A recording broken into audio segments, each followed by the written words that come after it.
Okay, good evening, everyone. Welcome to this Battle of Ideas discussion entitled Good Populism, Bad Populism. My name is Jeff Kidder. I'm Membership and Events Director at the Institute of Ideas in London, and I'm here to chair the debate this evening.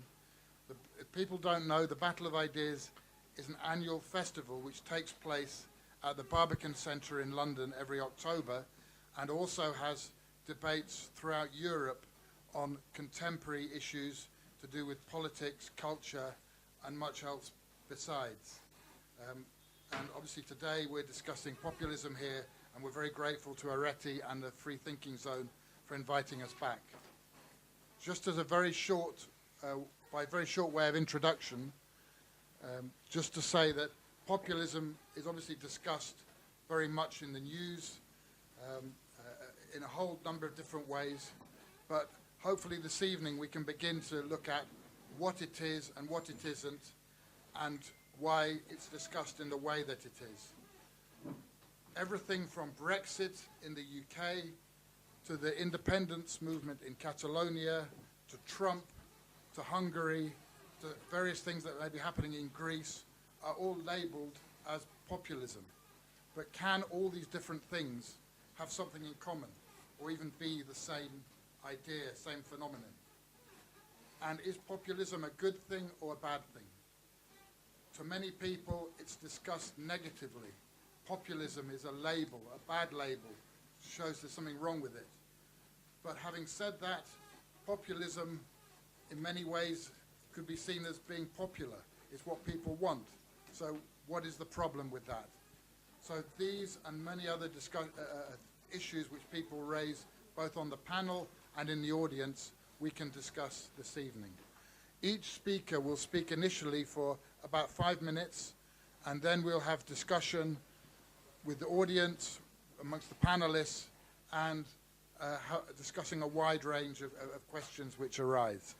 The first speaker on my right here is Dr. Ashely Frawley, who's Senior Lecturer in Sociology and Social Policy and Programme Director of BSc Social Sciences at Swansea University in Wales, in the United Kingdom. Next to speak will be Vaggelis Georgiou, who's founder of greeklish.info, which you can look at online, and is an investigative journalist. Third will be Adonis Georgiadis, apologies for my pronunciation, who's Vice President of Nea Demokratia and New Democracy. And then finally to speak will be Petros Papasaradopoulos, who's Publishing Director of Epicentro Publishers and a writer on populism and much else besides. So without any further ado, I'll ask the speakers to give their opening remarks, and then we'll get into the discussion. Ashely. So populism has become, as Jeff said, a kind of a derogatory statement. And it's true that very few people will consciously call themselves populist. But I think that that's actually, I think in many ways the accusation of populism acts as a cover and a deflection from a huge portion of the political spectrum's inability to deal with the problems that face everyday people. And I think this is kind of a particular issue on the left. So, I grew up in Canada. I'm Canadian, if you can't tell from my accent. And I remember as a teenager what I thought the left was. And I was this sort of like anarchist punk kid. And I thought that leftism was like this horrible, miserable thing. And I thought, well, I can't be right-wing, so I must be this horrible, miserable left-wing kind of thing where, I didn't really think it through. I kind of thought like, oh, the bad people have all the money, so we don't want any of that, this idea that politics, that left-wing politics could be about making life better for everyday people was this sort of alien conception to me.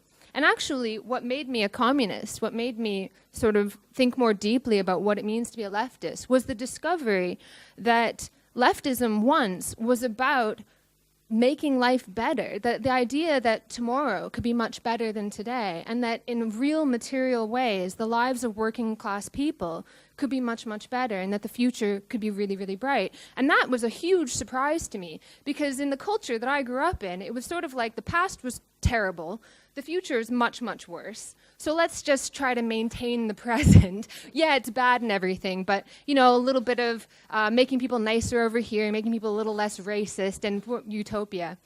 And it's a little surprising then that kind of politics fails to galvanize working people. And indeed, it's often the case that any attempt to really deal with the concerns of working people, for instance, around immigration, is treated as de facto racist. So you get this idea that, you know, the only kind of really good, or the only kind of defenses of things like immigration, or like are things like, oh, immigrants are great for the economy, higher wages are great for the economy, as though this system works just fine. It can be made to work for everybody, right? And what ends up happening is when we have left-wing populist groups like Syriza, for instance, and it's interesting because right-wing popular groups are populist, but left-wing popular groups are popular, right? So Macron, or centrism, is popular, but right-wing is populist. So when a sort of populist left-wing group comes to power, that is, they promise to do something about the problems facing everyday people, what often winds up happening is they find that they have to compromise hugely on the big promises that they make. Because the more uncomfortable thing is that perhaps this system can't be made to work for everybody. And nobody's willing to say that. And we used to have left-wing movements that were willing to say that. So would push, for instance, for higher wages, not because it makes capitalism better, but knowing that it actually makes things worse, and being prepared to up the ante and fight when things got worse, and to continue to push for the interests of working people. And that kind of movement has largely disappeared. And what's come into its place, what sort of filled that vacuum where sort of real material left-wing politics used to be, politics that used to be based on making life better for working people, what's filled that vacuum is this intense focus on cultural politics, right? So the sort of social scientist has, I think it was Alan Wolf said, the right has won the economic war, the left has won the cultural war, and the center has won the political war. And I think that's kind of where we are now. So the left has totally given up on the idea that it can do anything about the material world, the actual things that sort of, influence, how we get the stuff we eat to survive and where we live and how our everyday working lives actually are. And it started to focus intensely on symbolic politics, on sort of legislating how people talk to each other, how people behave, even how people raise their children. And it's a little surprised that that sort of thing really doesn't excite working people. So the only people who are willing to actually talk about real issues like unemployment, for instance, are crazy people. Like, and the word populism has come to mean racism, because a lot of these people who talk to everyday people are racist. They're absolutely nuts. And just sort of saying, well, those people are populist has become this deflection from the fact that left-wing groups don't actually have the answers to those problems themselves. So even to ask is to be racist. Now, I was talking to someone yesterday, and they were saying, well, we've got the situation in Greece right now where, someone from who was a farmer is now, trying to go to the EU to talk to bureaucrats about the economy. That's crazy. And I was thinking, no, actually, the old sort of socialist slogan, at least amongst some socialists, was every cook can govern. That you don't need to be an expert, you don't need to be a political scientist to be able to work in government, that anything worth anything can be explained to anyone. And I feel like that's really missing now. We have this idea that only technocrats can really deal with the tough business of government. And I think that as long as the left is unable to have a real strong soul-searching conversation with itself about why it's not able to capture the hearts and minds of everyday people, we're going to continue to see the rise of so-called bad populism, because we're not thinking about how to actually galvanize working-class people. Can you hear me without microphone? It's okay? Okay. Can you hear me? Okay. The first question is about populism. Is whether populism is a form of ideology. It started as a movement, and it ended up having the fate of a bee that dies after stinging. So populism, for the history, was born in the United States in 1890s, when impoverished agrarian people of the Middle Western states fought to protect their interests against the interests of the big companies, corporations, of cities. Beyond that time, about 1920s, populism stopped being just a movement and ideology and started being utilized as a tool at everybody's disposal. So it is highly unlikely that has ever been a single politician, regardless his position on the political spectrum, that has not employed populism in order to ingratiate himself to his constituents. Hitler, Roosevelt, Churchill, Mussolini. Today we have Bernie Sanders and Trump. All of these are populists with a different background. Okay, let's turn our attention to the contemporary populism here in Greece and Europe. There is a major differentiation between the European populism and the Greek populism. The European populism is, I think, directly attributed with the far right and its representatives, Farage, Marine Le Pen, Alice Weidel in Germany, while in Greece, at least since the rise to power of Syriza, populism is an accusation aimed almost exclusively to the left. Yet, and this is very important, according to latest studies carried out of Aristotle University researchers, a closer inception of published articles, articles of Καθημερινή, Εφημερίδα των Συντακτών, and other Greek papers, reveals that the Greek populism, the Greek left populism, doesn't use words or rhetoric of idealization of the leader or anti-immigration rhetoric or national arrogance. So is more democratic populism, if you want. So Greek populists make use of the word people or democracy, whereas Greek anti-populists, reformists or modernizers, resort to use the word Europe, giving the impression that the spoiled Greek people is the problem. And the solution is no other than institutional Europe. Europe, Europe, and again, Europe. Okay. So is populism an anti-European phenomenon? As a matter of fact, the European modernizers flirt with populism. And I will use Macron as an example. Macron, having been deemed anti-populist, has proven to be an anti-populist populist, according to the political scientist Fabio Morillon. He borrows both from the left and the right elements, ideology, giving the impression that the French society in France has a direction that, at least to me, seems blurred. He portrays Air March as a people's movement that is open to all the people and candidates with no previous political experience. Trump did the same. He was an outsider with no political experience. So he's one of us.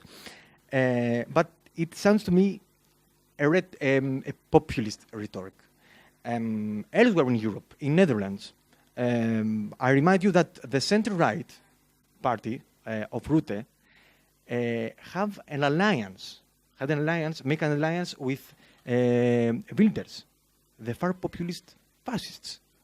So they are populists, thank you, but we are the Democrats.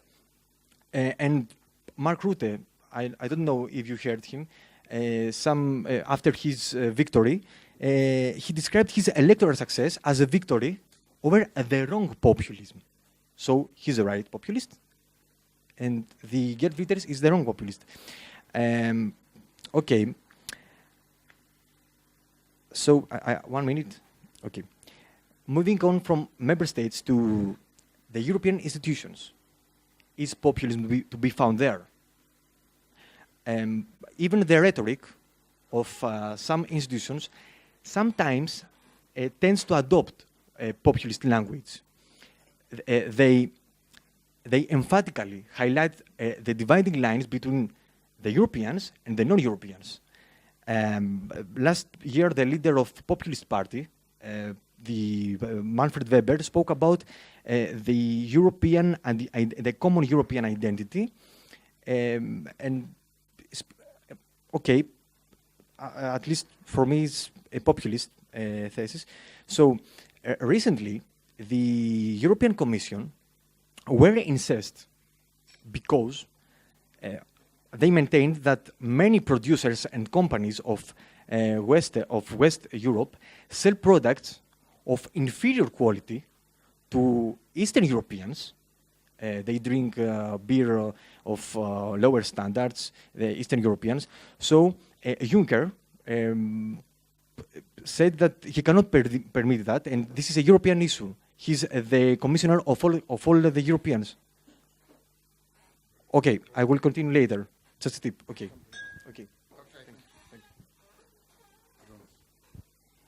Thank you very much for the invitation.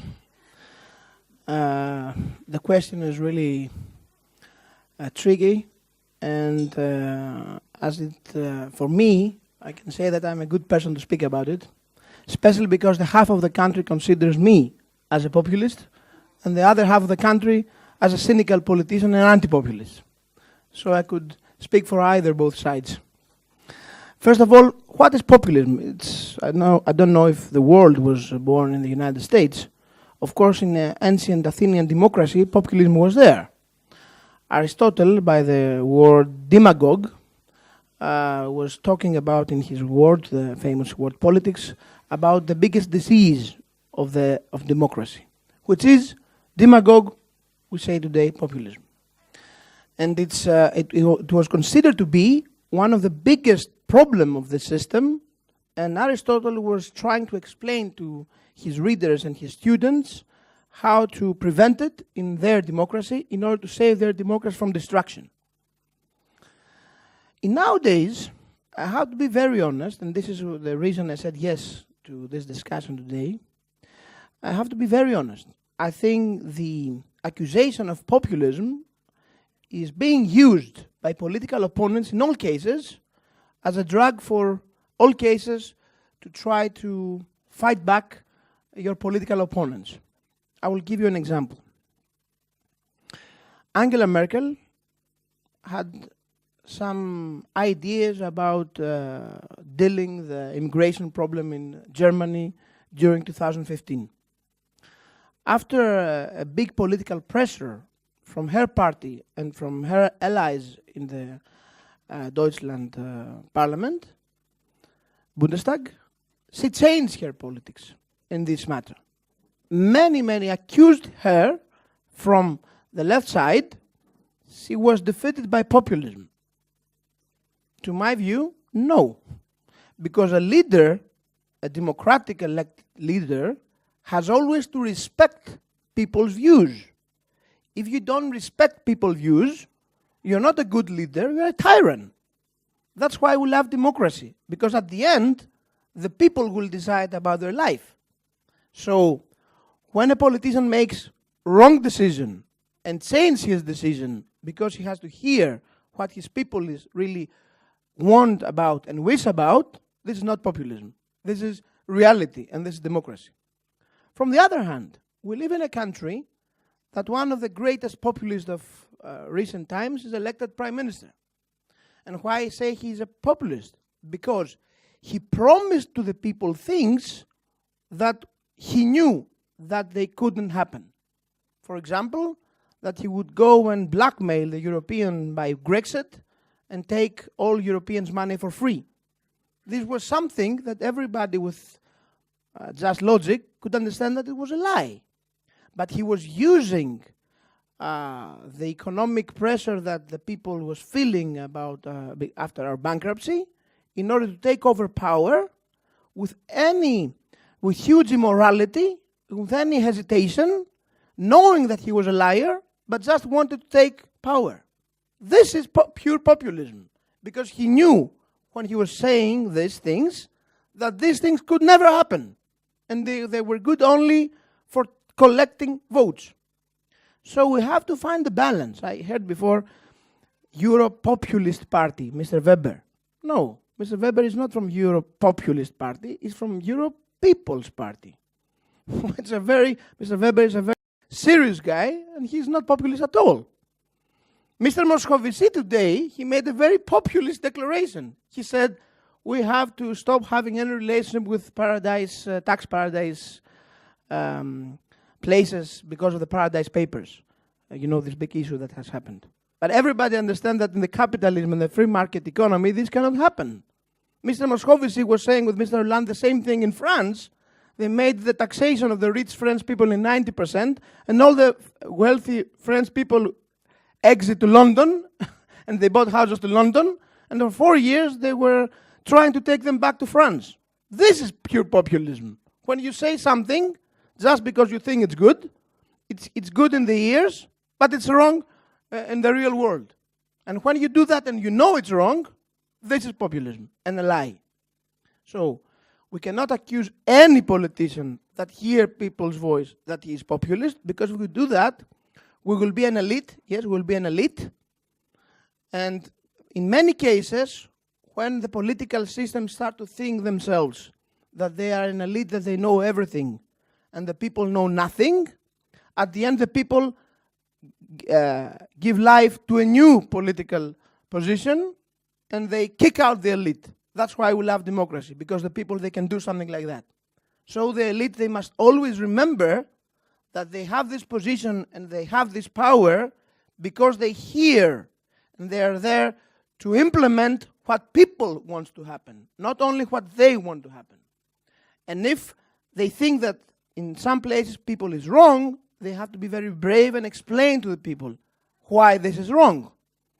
I try to do something like that. That's why the other half of the country thinks that I'm not populist, because I try to explain when we're finishing at once.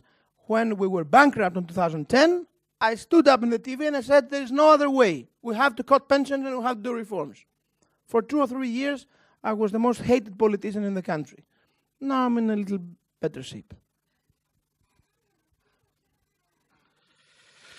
So I think that we have to start by giving a definition of populism, because in public discourse very often populism is used as a kind of passepartout in order to explain different phenomena.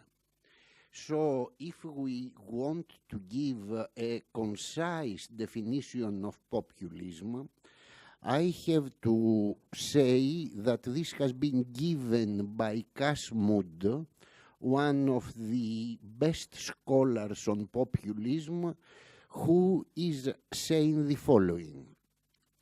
Populism is a thin-centered ideology that considers society to be ultimately separated into homogeneous and antagonistic camps, the pure people versus the corrupt elite, and which argues that politics should be an expression of the volonté générale, the general will of the people.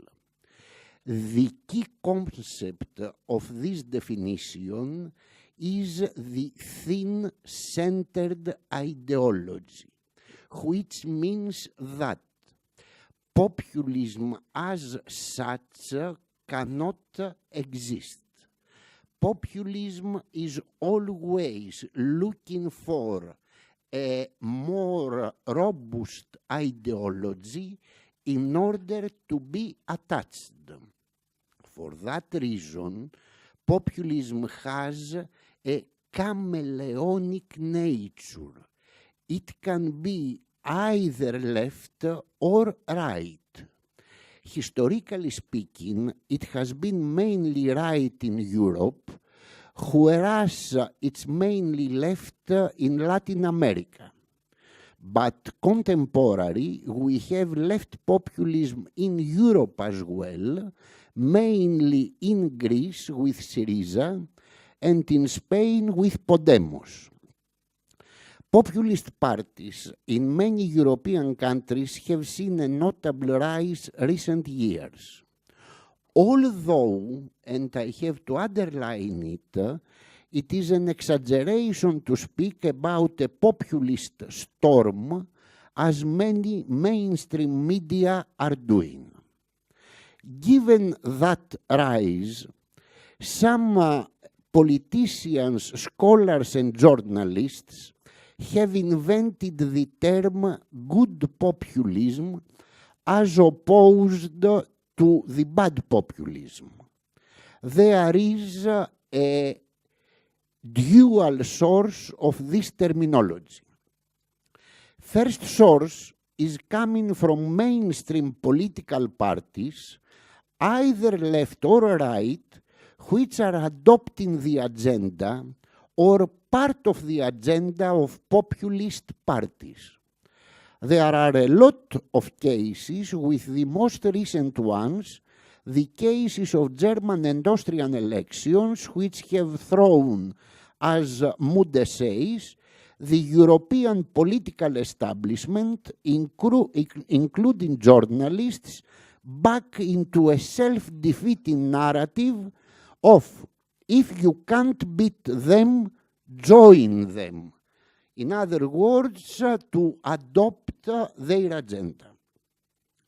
Second source of the rhetoric of good populism is coming from radical left intellectuals like Chantal Mouffe and Ernesto Laclau, who are claiming that left populism is in the end good for democracy, and that is old liberalism which is the problem. In other words, these radical left intellectuals are saying our populism, the left populism, is good. The problem is liberal democracy. I consider both narratives as deeply wrong. If there is something good in populism, is that when in opposition, populism is focusing on real problems which contemporary liberal democracies are having. Populists are good on underlying, usually exaggerating, the democratic deficit, corruption, problems with refugees, etc. Whenever they are in power, they show their ugly face, either left or right, and it's more visible that they cannot provide solutions, they cannot govern contemporary societies. What I consider as very essential for mainstream parties which are believing in liberal democracy is that they have to enter into the battle for ideas, into the battle for hegemony in the Gramscian sense of the term. Otherwise, populists will increase their influence in societies even if they are not successful in electoral terms. We have to fight against the populist ideas. Thank you.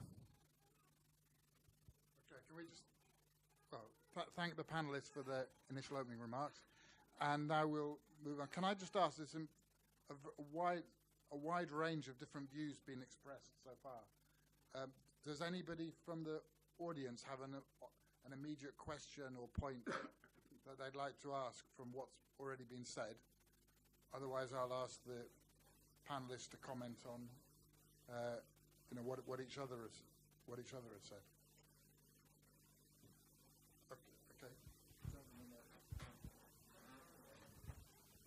I want to ask you, Mr. Georgiadis.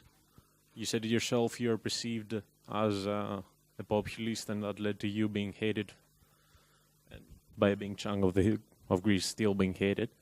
Do you struggle with that persona of the populist and with a logical person inside you?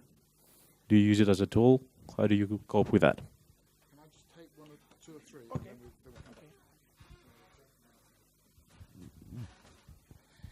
If I got it right, the wrong populism is telling to the people things that are essentially lies, but things that they like to hear. Okay.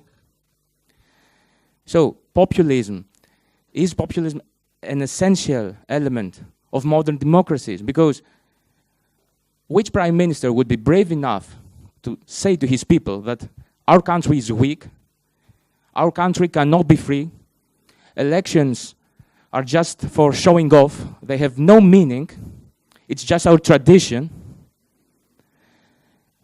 These words would cause a revolution, these words would be the truth. So if we want to keep a state calm, we have to use lies, we have to use populism. So what's the fuss? That's my question.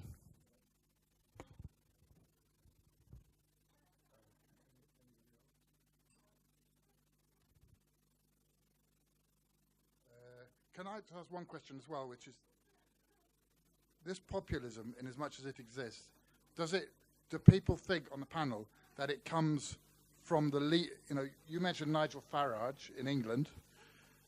Okay, some people support him, but a lot of people voted Brexit who've got nothing to do with Nigel Farage. Does populism, in as much as it exists, come from the leaders? Is it charismatic leaders or people in authority or influencing people, or do you think it comes more from the people as a reaction to maybe what was said, a reaction to things that are going on, or is it a bit of both? What's the kind of relationship? I'll get Adonis to come back first. On any question. I start with the third question, or I think the populism in the bad sense is coming from upside down. It's used as a tool for someone to take the power. But I want to answer the question. All lies are not the same thing. I will give you an example. We have... Κατασυνθήκη ψεύδι. Πώς λέγεται το κατασυνθήκη ψεύδι στα αγγλικά? There are what we say conditional lies. In conditional lies. In our personal relationship, we cannot say everything. Maybe we see someone and we think he's ugly. We will not say to him, how ugly you are. Huh? You will not say something like that. You would be rude. There's not a lie if you tell him, you look okay. This is a condition lie. What you said, it's a condition lie. You cannot, I will take from my example. When this bankruptcy happened in 2010, I said too many things. Maybe much more than I should have said. When I said, I'll give you an example, I will not let Mr. Thompson to take me the glory of the bad decision in the healthcare system. My political opponent is using that until today. What I wanted to say is, I don't want to hide myself behind the Troika. But it was used against me. When I said, there's no other way, and it's either that, either will be totally destroyed, the people was not ready to hear something like that. They needed more time. So maybe I was wrong. I was so cynical.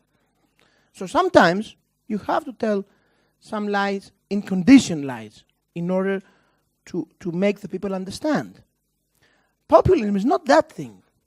Populism is knowing this is a lie, knowing this is bad, and just using it to take the votes. What Tsipras did.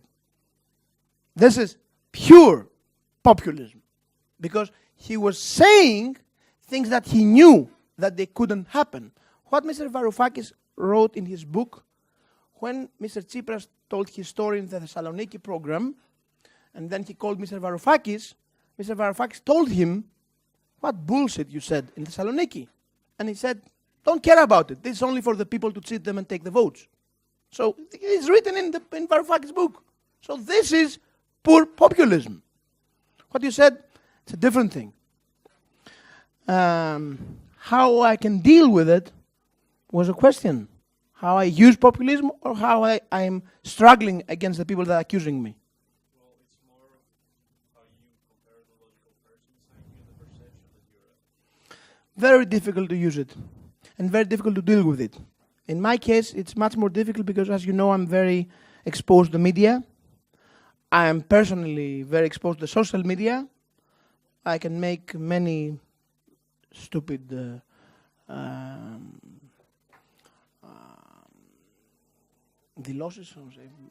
statements, comments.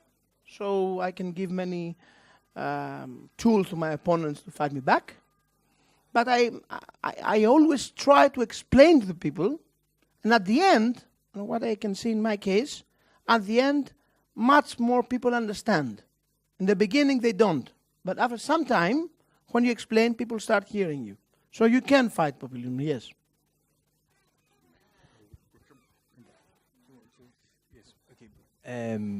About your question, the point here is who triggers the populism, no who creates the populism, who starts the populist language. And here, in European Union, remember Helmut Schmidt's warnings about a super-centralized European Union with specifications, rules and regulations that outrage everybody in European Union. Remember the regulations about the curvature of cucumbers or the size of tomatoes that farmers could produce. So as Smith, he was the most European of all, okay?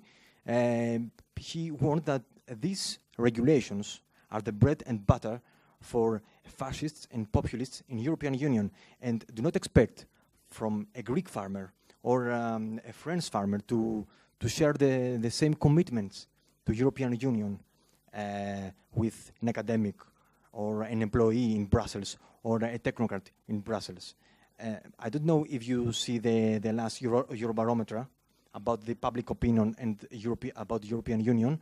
75% of Greeks believe that their opinion is disregarded in Brussels. Their opinion is invisible. Okay, and the European average level is 61%. That's my point. So someone mentioned that every politician is a populist, and I think that's absolutely a really, really important point to bring up. If you think about some of the definitions of populism, one of them is about speaking to emotion over reason, speaking to people's fears and that sort of thing, and the other one is against elites, this sort of discourse that challenges the elites.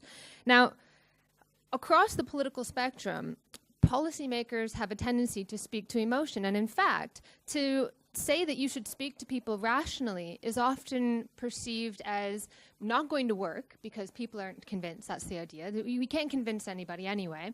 And also, it's seen as elitist. So I had a debate several years ago with somebody whose main sort of thesis was, we have to overthrow capitalism because it makes us mentally ill.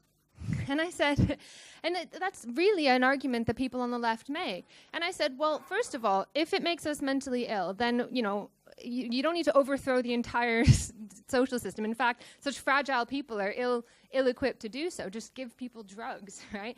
And second, it constructs people as victims, as fragile. These are people that need to be protected, not freed. And I said, not only is that wrong, but it's dangerous. And after the talk, someone came up to me and said, yeah, I could see your point, I could see what you're saying, but I can't help but think that the way that you were banging on about knowledge and needing to convince people, I found it to be very elitist. And I said, how on earth is that elitist, this idea that we can understand the world and we can try to rationally change the world on the basis of that understanding, that everyone can understand it? How the hell is that elitist? It's like, well, factory workers, they're all a bit thick, that's the idea. And actually, there's a long tradition, at least there used to be, a long tradition on the left of sitting together and having a reading group, reading Karl Marx's Capital. Now that's considered a very elitist thing. How the hell is knowledge elitist? So you get this idea when leftists, what passes for the left today has such a poor and low opinion of people, why that wouldn't be exciting to working people. So that sort of appeal to emotion now is actually something that's explicitly used by across the political spectrum, and it often operates under the banner of mental health and so on.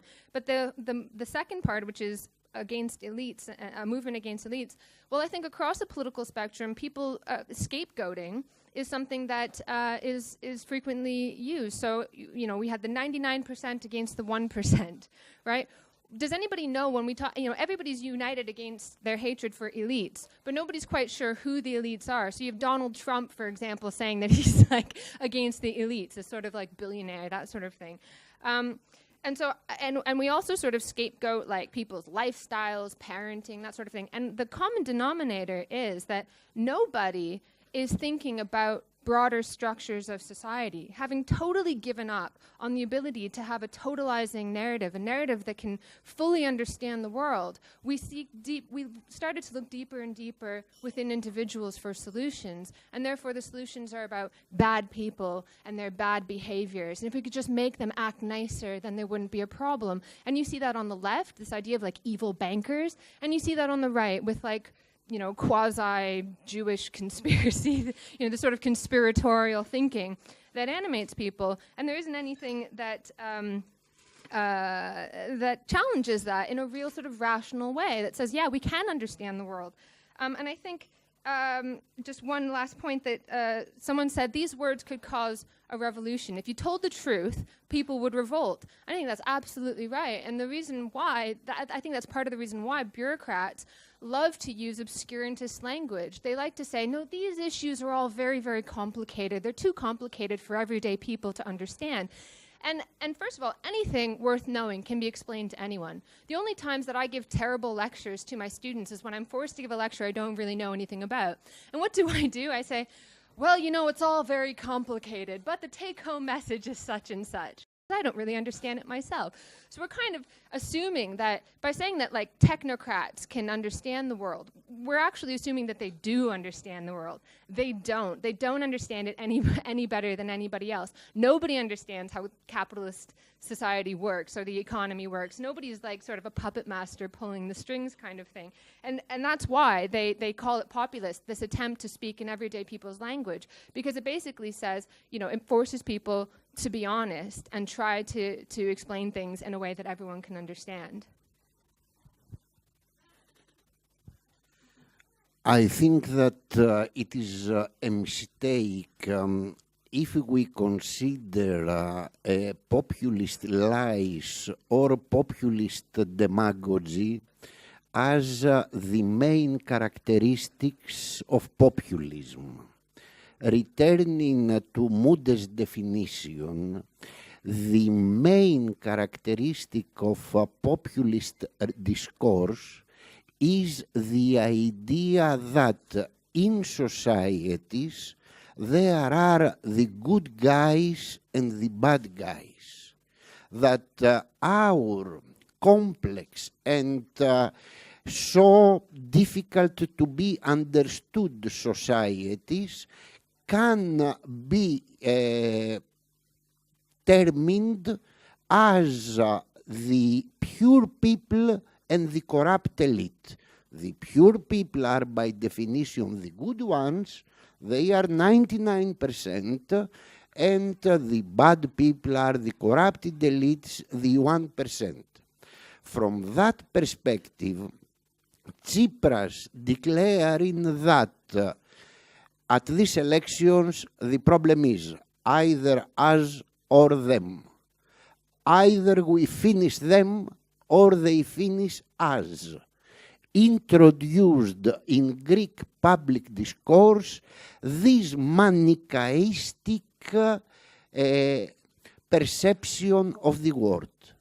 So, as populism is main an ideology, we have to fight against these stereotypes and myths that they are producing and reproducing. who is to be blamed? The politicians or the people? I think that it is not either or. The populism phenomenon became dominant in Western Europe after the fall of Berlin Wall, when political elites relaxed. They said there is no enemy, there is no need to fight for ideas. What we have to do is just to be good technicians in power, the notorious technocrats. So, in order to have public support, they started glorifying the people. We are the echo of your voice, they were saying. Because people are always wise, because people are always right, because we have to hear to their voice. This rhetoric created in societies the fertile ground for populist ideas to become mainstream. And in this way, when mainstream politicians understood that the glorification was a dead end, the new generation of politicians, the so-called anti-establishment politicians came and they said, what the mainstream guys are telling you is bullshit. We are your people. Because the idea of populists is that pure people are represented by populist parties by definition. They took this right by themselves, and in this way we had a lot of flash parties which appeared. Some of them disappeared, some of them continue to exist, but let's say something. At the last European Parliament elections, which are the most representative of the public opinion in Europe, populists, right populist parties are less than 17%. So it's a real phenomenon, but not to that extent. They are a threat for democracy, for liberal democracy, because they are enemies of liberal democracy. They are not enemies of democracy as such, but they hate and they fight against liberal democracies. Problem with them is existent, but not that big. It's an alarming situation. Are there any, so there's still quite a lot of things on the table. Are there any other questions or points people want to ask from the audience, or challenges to what other people have said? I mean, do you think, you've mentioned European Parliament and the European Union.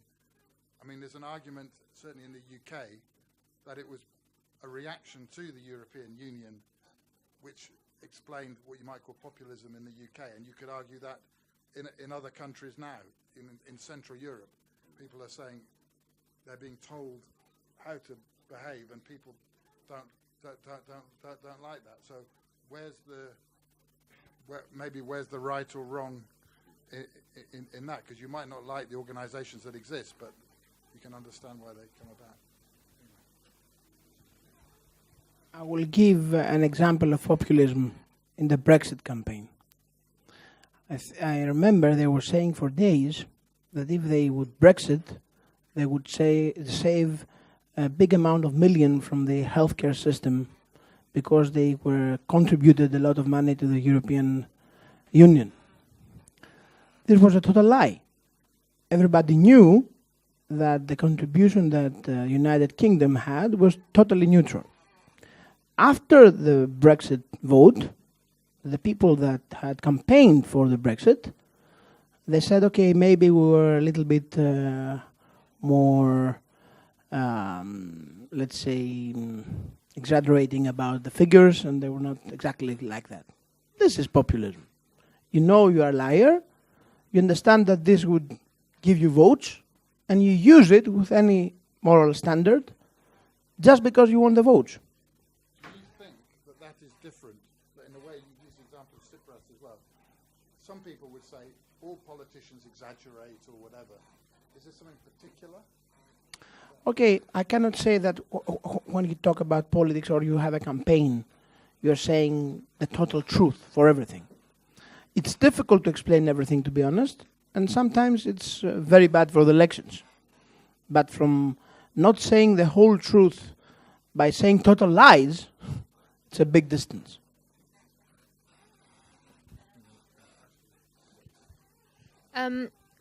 I think there's a difference between people sort of just telling lies and being incorrect. And I think that, so you mentioned before that that the accusation of populism is an attempt to shut people down. And I think you're right about that, but it's really a shame because a lot of the ideas that so-called populists espouse should be really easy to shut down. You should be able to argue against them because they're wrong.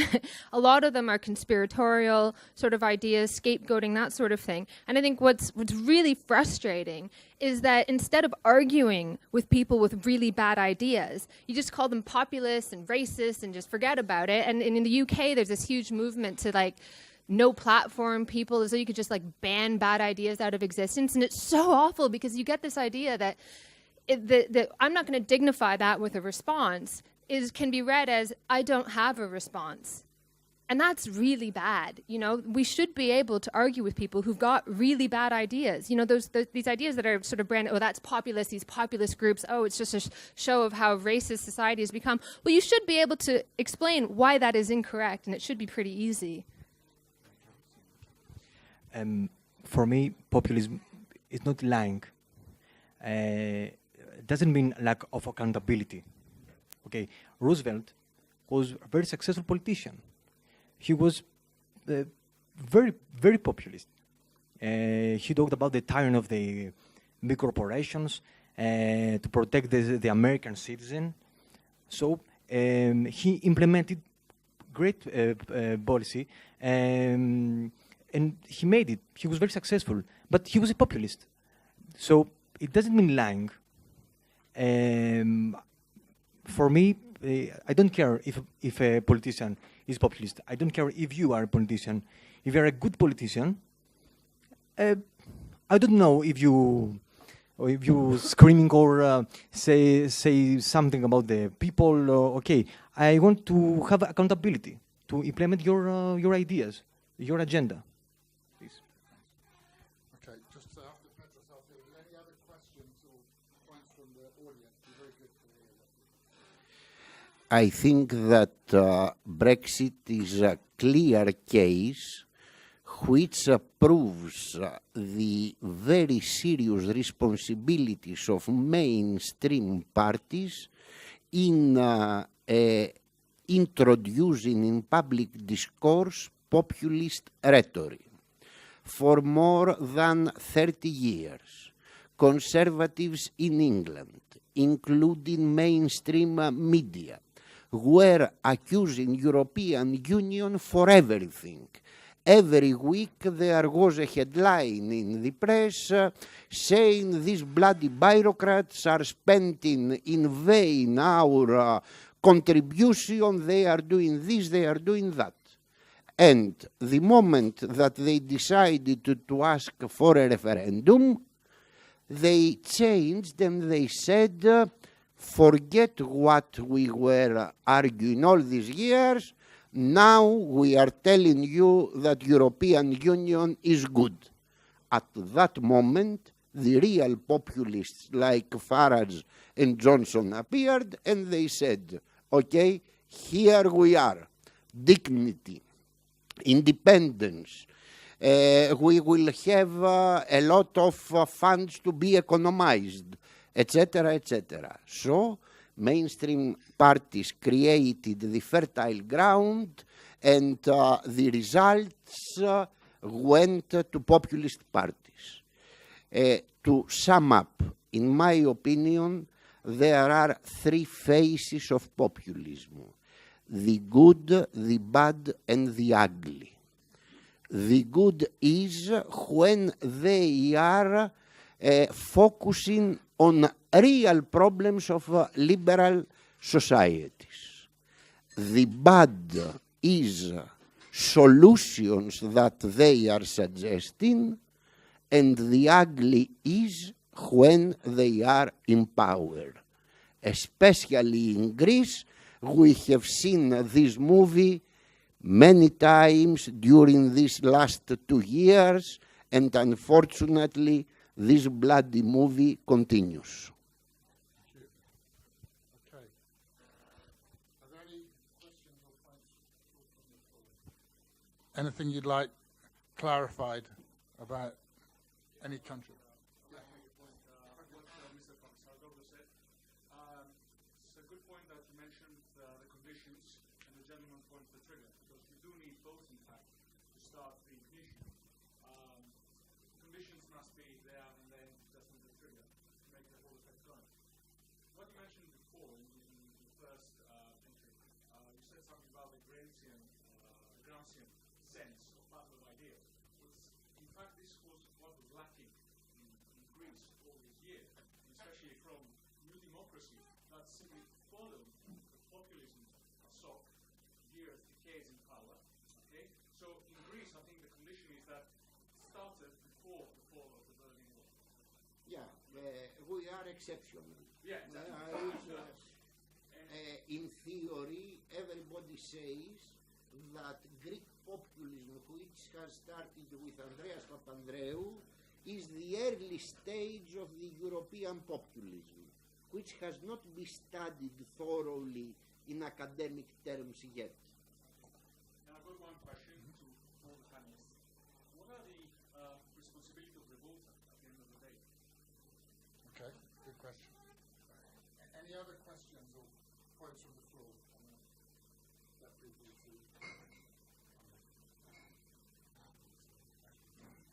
I'd like to hear responses before I need to think about the last question. I always publicly say that the voters have also responsibility. This is how democracy works. And this is the main reason I never used these expressions that the politicians are who have to blame for everything, or all these things we're hearing in the last years in Greece. Because unfortunately, as Plato said, always the responsibility is to the one that makes the choice and not to God or luck or anybody else. So, yes, when you go to vote, you have to think about your children, you have to think about your future, and you cannot vote just sentimentally or because you don't like one guy and you think that the other one is more handsome or something like that. So, yes, there is a big responsibility, but we politicians, we don't always want to say that publicly because it's bad for our votes.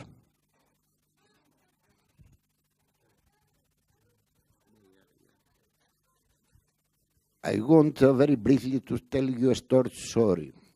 In 1977, most of you were not born.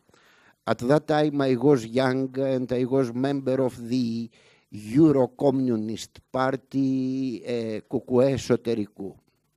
At 1977 elections, we failed and we just elected 2 members of the parliament.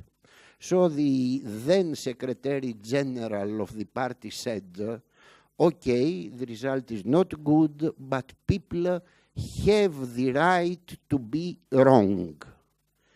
And it was a revolt against him. How did he dare that wise people are wrong? The glorification of the people, the perception that people are always are right by definition, is one of the main problems which guided us in a current crisis. What I am saying is I want to be useful, and I think that every intellectual and politician has to say, I am saying truths, I want to be useful, I don't want to glorify you. Difficult, but necessary. I want to ask a question to the journalist. Okay. Do you think that the media, it's okay, had a responsibility in terms of populism? They usually tend to cover populist politicians more and more because they need to do their stories. Yes. Media are very responsible for populism because there is a complex between media and politicians. Okay, people many times don't know it, but we need big and impressive titles, good stories. So populism help us to make our stories more impressive and ingratiate ourselves to the people. Okay. For instance, nowadays the Greek newspapers, I think that are very populist with their stories and the very titles. And I don't know for all times. Mr. Papasaradopoulos is more expert. Even worse. Okay. In my opinion, yes. We are even more guilty than politicians. Even more guilty.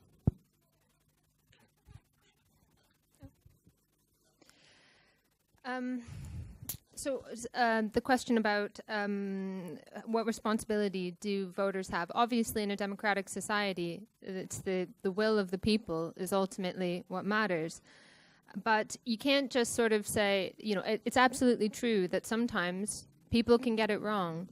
But I think what winds up happening is that the claim that the people have got it wrong very rarely transpires in a sense that there's a sort of rational argumentation going on about why, a different course of action should be taken. It's often this very dismissive, reactive kind of accusation that the people voted in a particular way. Obviously, I've got Brexit in mind when I'm thinking about this. The people voted in a particular way because of their irrational sort of impulses, their latent racism, xenophobia. The meme, I guess, in the UK was that everybody voted Brexit because of a bus that said £350 million would go to the NHS, that sort of thing. And so this idea that people get it wrong is often this very sort of anti-democratic idea that and becomes a reason to say that actually we should lessen the burden on voters because really they're going to they're just ruled by their irrational impulses. And I actually see frequently lobby groups who are campaigning for things they expressly know are not popular with the electorate by saying policymakers need to have the courage to stand up against the electorate. So when they know that they're standing for something that's unpopular, they say that actually takes courage to stand up against the irrational masses and not to be swayed by public opinion. This is the sort of direction that we're going. And the question about the media, whether or not media have a responsibility for this, yeah, okay, it's really easy to sort of say the media does such and such. We have to understand that people often speak through the media. That's how you get your ideas across to the masses. And anyone who runs a lobbying campaign knows that you become conscious of doing rhetorical work, that you've got to package your claims in a way that's going to catch people's attention and so on. And it's very difficult, therefore, to make a tough theoretical or deep kind of argument, but you've got to be able to do it. And I think what happens is when we speak through the media, a lot of people will take the easy way out and sort of use fear, scare stories, try to get laws passed by using the worst case scenario and sort of democratizing that to everyone. So I actually don't think it's very smart to blame the media because we have to understand that people are often using the media as a mouthpiece. I just want to say one little thing myself as the chair, and then if there's any final points from the audience, and then we'll get the panel to summarise. just on the question about responsibility, the one thing I'd say about Brexit, and I have to say, personally, I voted for Brexit, but whichever side of the debate you were on, I do think people took their vote very seriously, and it's often said, whichever side, oh, the other side just voted because of this, and this side voted because of that. And I think the fact that 18 months on, or however long we are, when they do the polls, they're still very similar to when people voted. And I think most people took that as quite a strong responsibility on whichever side. And some of them had some people had a long-seated, problem with the European Union, it's true. But the whole number of things people reacted to either way. And the one thing I would say about the vote and the aftermath of it is it's something that it's changed British political life, but it is something I think people took as a responsibility, and now it'll just be carried through. Can I make a question?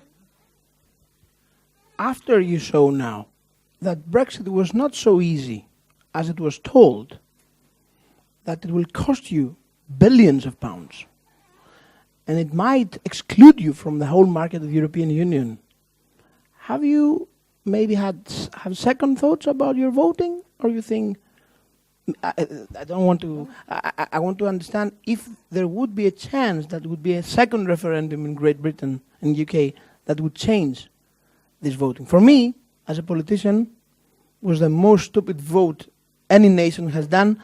It was more stupid than we did on July 15, and this is not easy to do. So I have to be very honest. I thought that we would have the most ridiculous referendums in the whole history, but in an amazing way, you managed to be better than we. This amazed me. So is there a chance that we could hope that you will have a second referendum on Great Britain, or no, or you are, yes, that do it, and we don't care about the cost?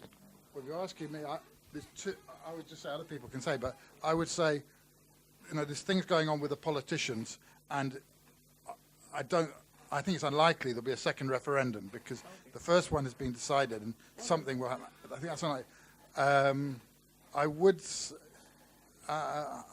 I think there's a view in the UK, a widely held view in various areas, that people have ceded too much control to the European Union, and maybe people in Greece may think the same.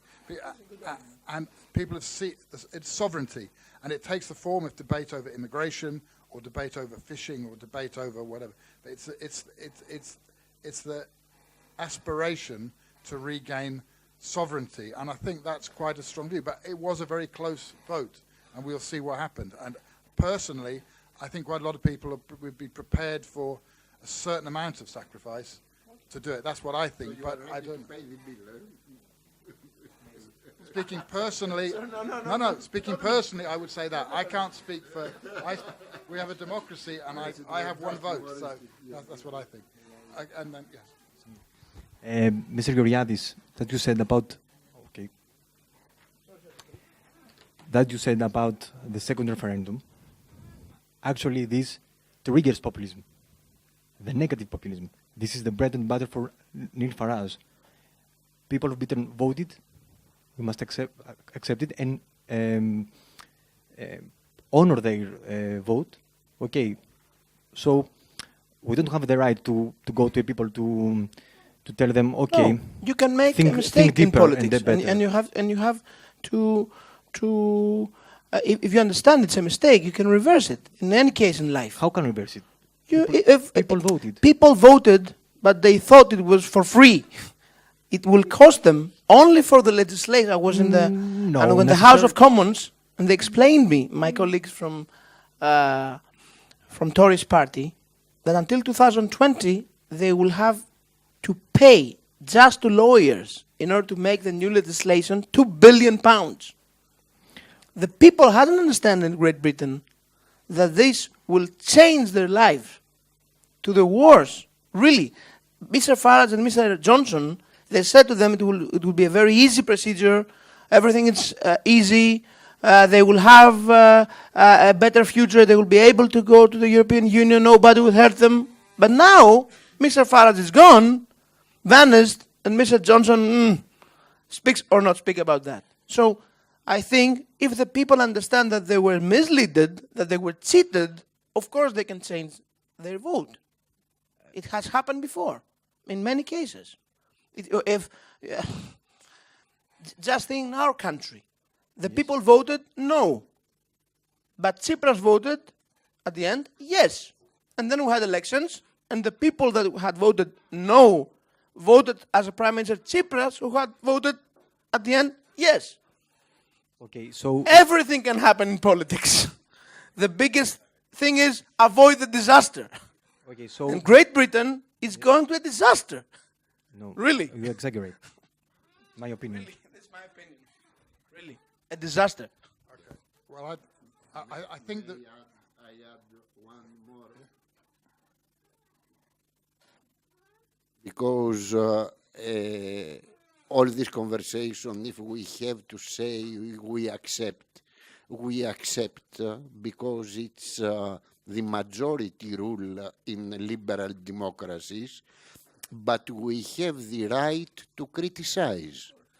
In 1920, Greek people voted against Venizelos. And 2 years later, there was a national disaster in Minor Russia. At that time, there were politicians who were battling for ideas, like Alexandros Papanastasiou, who said, this will destroy Greece. So we have the right and the obligation as intellectuals or politicians to respect but to criticize. No, I am against referendums. I consider that they are deeply anti-democratic. Democratic referendums in general, as such, as a political tool, they are manichaeistic. They are simplifying perplexing social problems, but and they are asking for a yes or no answer. But of course, this is another conversation. Yeah, I just wanted to say the idea of that sort of we're heading for disaster. I think, again, that's the sort of scaremongering that, you know, when people sort of make an attempt to take the future into their own hands, that's the sort of elite scaremongering that's the result. And I think the same thing happened in Greece, where Tsipras didn't have the courage to accept that people were willing to take the risk and were willing to take the future into their own hands, and to accept the consequences of that, that actually that you can take that sort of leap, and that people were willing to accept that. He didn't sort of want to go there. But actually, I think in the UK, this sort of scaremongering, look what you've done, you know, you people, you don't understand. These are all very technical kinds of issues, and you've wreaked economic havoc on your countries. You know, I think people were sort of saying, you know, first of all, that's scaremongering, and that's not necessarily true. But and it can happen, but mainly as a punishment. But I think people were actually willing to take that risk. They were willing to go into an unknown future because it was better than what we have at present. I mean, I would just say on the Brexit thing, I think the view is probably more settled than it's being possibly given credit for. Also, I think the argument used by people who didn't want to leave, wanted to remain, very strong argument that people, not just about the bus, but that people who voted Brexit are basically stupid. And then when they don't, and I know you haven't said that. No, I know, you haven't said that at all. But that's a very strong reaction. But that's a very strong view, which is repeated. Moralization. Yeah. So it's that, you know, and when they don't change their mind, and so nobody here said that. But that is said a lot, and that backfires, and so Britain now is very divided because of the way it is. And I think if they did back off, you know, or try and change it, when it's gone, you've had the original referendum, and you know it's gone through so much, I think that would be a major, whether it be a constitutional crisis, I don't know, but that would be a major crisis in and of itself. So so that would be the only thing I would add to it. Okay, any final points? Otherwise, I'll get the panelists to. Let's just say one thing, please. I disagree with Brexit because I live in the UK, right? But I admire the UK government because they actually go ahead and do what the people vote. So about voters' responsibility. What do Greek citizens do when the governments, the past years, either PASOK, Nea Demokratia, or Syriza now, they all do the same thing, lie to them, and do the exact opposite? So what's their responsibility? What can you possibly do? Can they be lied to all the time? What do you do? There's no other part in Greek political history such as Syriza. No one. No party at the past had said lies in that scale. Nobody. Nobody. No, nobody. I think through, I'm reading Greek history from 3000 BC. There is no such a liar as Tsipras. He's the worst of all times. No. The program of Thessaloniki must be educated in the universities to show what a liar politician is. Zapio was, can you compare Zapio with program of Thessaloniki? Are you serious? Are you serious? Bring me, Google Zapio now to read each one of them. The guy said to Thessaloniki, I will go and take 11 billion euros from ECB and give it to the people. Do you remember that? He said, I will take 11 billion from ECB, that was for the Greek banks, and recapitalization of the Greek banks, and spread it to the people. This is not a lie, this is a fraud. He would be in jail in a real democracy for that. He cheated the people. There's no comparison with anybody else. Sorry.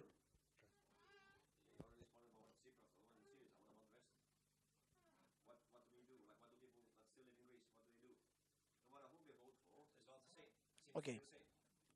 See what's going on. There was a solution. Greece was exiting the program. Today, Cyprus has 4% increase of their GDP because they followed the program. If we just were patient for 3 or 4 months, we would be like Cyprus today, and there will be a very good solution for the Greek people. So there was a solution, but people were misleaded. People were cheated, and they destroyed their lives about that. In Greece, the problem is, I told you, since the Athenian democracy, populism is there. Populism is there. The Athenian democracy was destroyed by populism. I don't want to say the whole story about Sicily and what happened with Georgiadis and all these things. So it's one of the weak points of democracy. In our recent history, I'm sure everybody here who's Greek understands what I will say now. In 1981, populism entered in our politics with a very strong power. And then, yes, new democracy for many years, in order to survive, because it would not be the new democracy today, had to deal with this populism. Because the people has learned that they will vote only the politicians that will tell them good stories. And this is a problem.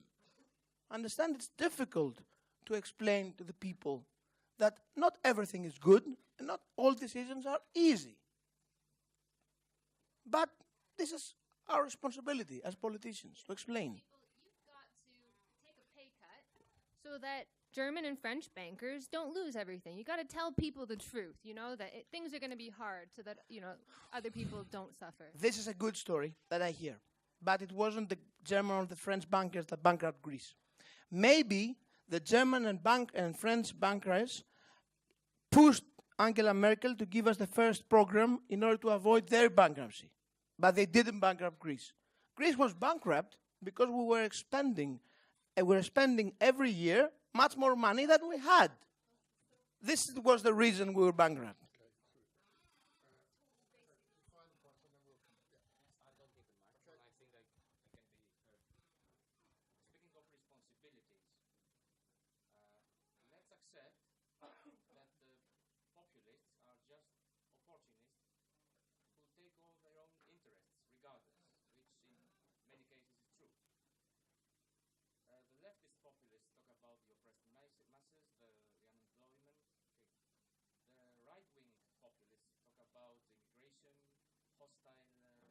Neighboring countries where there is an immigration problem, there are hostile to unemployment and oppressed masses. So could we say that if the non-populist governments had done the job well, there wouldn't be any populism around. The populists would have nothing to say. Could we say that there is also a responsibility for the non-populist governments for harboring or indulging populism by their mistakes? Can I just give it, see if there's anybody else, and then we'll get everybody to give 2 minutes. Okay. Is there any final points? Otherwise, we'll just wrap it up. Okay, Petros, do you want to go first? Yes, my final remark is that populism as an ideology is opposing directly liberal democracies, because when they are in power, they are imposing an authoritarian regime which is visible in Greece every day. But let's be careful. They are not enemies of democracy as such. They are enemies of the subtype of liberal democracies. The enemies of democracy are the supporters of totalitarian regimes, namely the neo-Nazi parties and some extreme communist parties. So what mainstream parties have to do is to oppose them, not to accept their agenda, and in this respect, on a long-term run, populists might be integrated in liberal democracies, but not with their own terms, but with the hegemony of liberal ideas.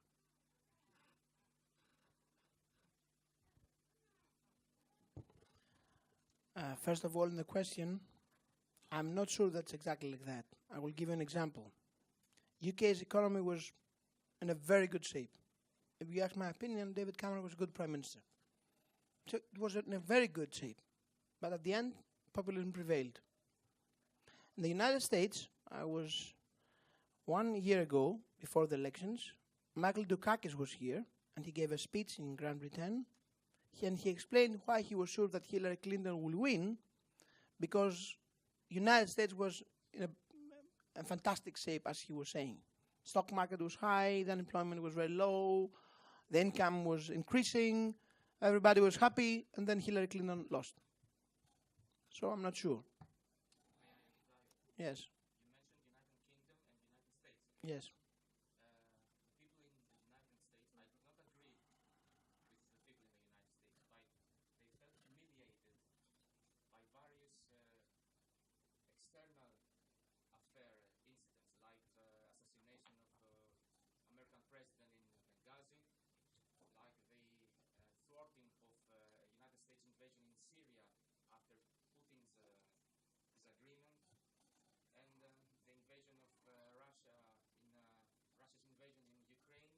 The United States did nothing, so that the average American, I think, believed that my country is humiliated. So there is a hostile country, Russia, and my government do nothing about it. So let's go to Trump, who is more bossy and more outspoken, to show these Russians how the Americans deal with our enemies. We can give an explanation to any result. Yes. I'm not sure that American voters, they're voting so much for foreign affair things. Sorry, as for the United States, they lost their empire. They have this national humiliation. Okay, they have lost their empire since Second World War. It was not a thing of 2016. And we lost Constantinople, and we still sorry about it. Okay. The Second World War is not such a... Okay.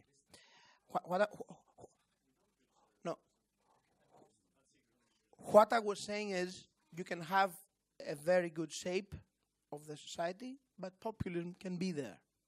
So it's not so easy to fight populism because it's in democracies. And what Aristotle is saying, that it's it's the weak point of democracy. And he is proposing that you have to resist populism, because if populism will prevail, then tyranny will come. So this is a big argument in ancient times. So my final statement is that we have to fight back populism, but from the other hand, we have to have a balance and to hear societies. Because I'm always afraid that we, the people that have the power, because we talk with people of our standards and our family and our friends, we can be isolated and sometimes forget the main idea. We are here to implement people's voice and people's will. The country is not ours. We are implementing politics for other people. Thank you. About your previous statement about liberal democracy, for me, it is hard to remember or to recall myself right now one democracy, one liberal democracy, that parties do not adopt the populist agenda. Many modernizers, reformists in liberal democracies adopt a populist language. Even they, an example, can you remember an example? She doesn't accept the... She did not accept the populist agenda. She stood against it from the very first moment, especially on the immigration issue.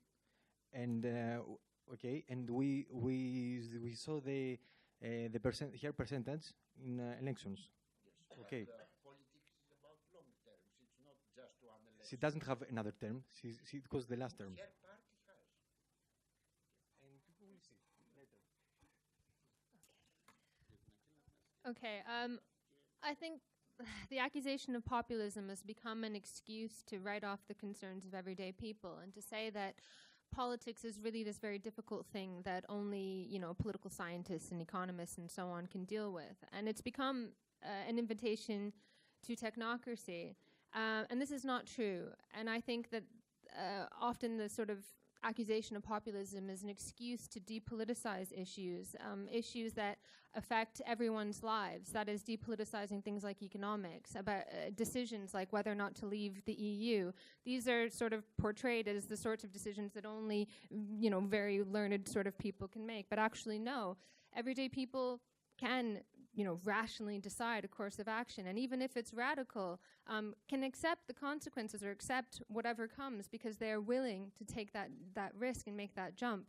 And I think that part of the problem with trying to be popular is that often it's, often it's this dealing with an imagined public that is risk averse. So Brexit was this huge surprise because there's this idea that, the public doesn't want to take these kinds of risks. We like the status quo. We don't like the boat rocked too much. And I think in Greece, Syriza made a big mistake by thinking that that's what people wanted. So they were talking to this imagined public that didn't want to leave the EU, and therefore it was just off the table. But actually, I think they underestimated the degree to which people were willing to take that risk and make that leap. So I think that I really hate this idea, this accusation of populism, because I think it's a deflection and it's an excuse to avoid the fact that political parties don't have the answers to everyday people's problems, and they're not willing to deal with them anymore.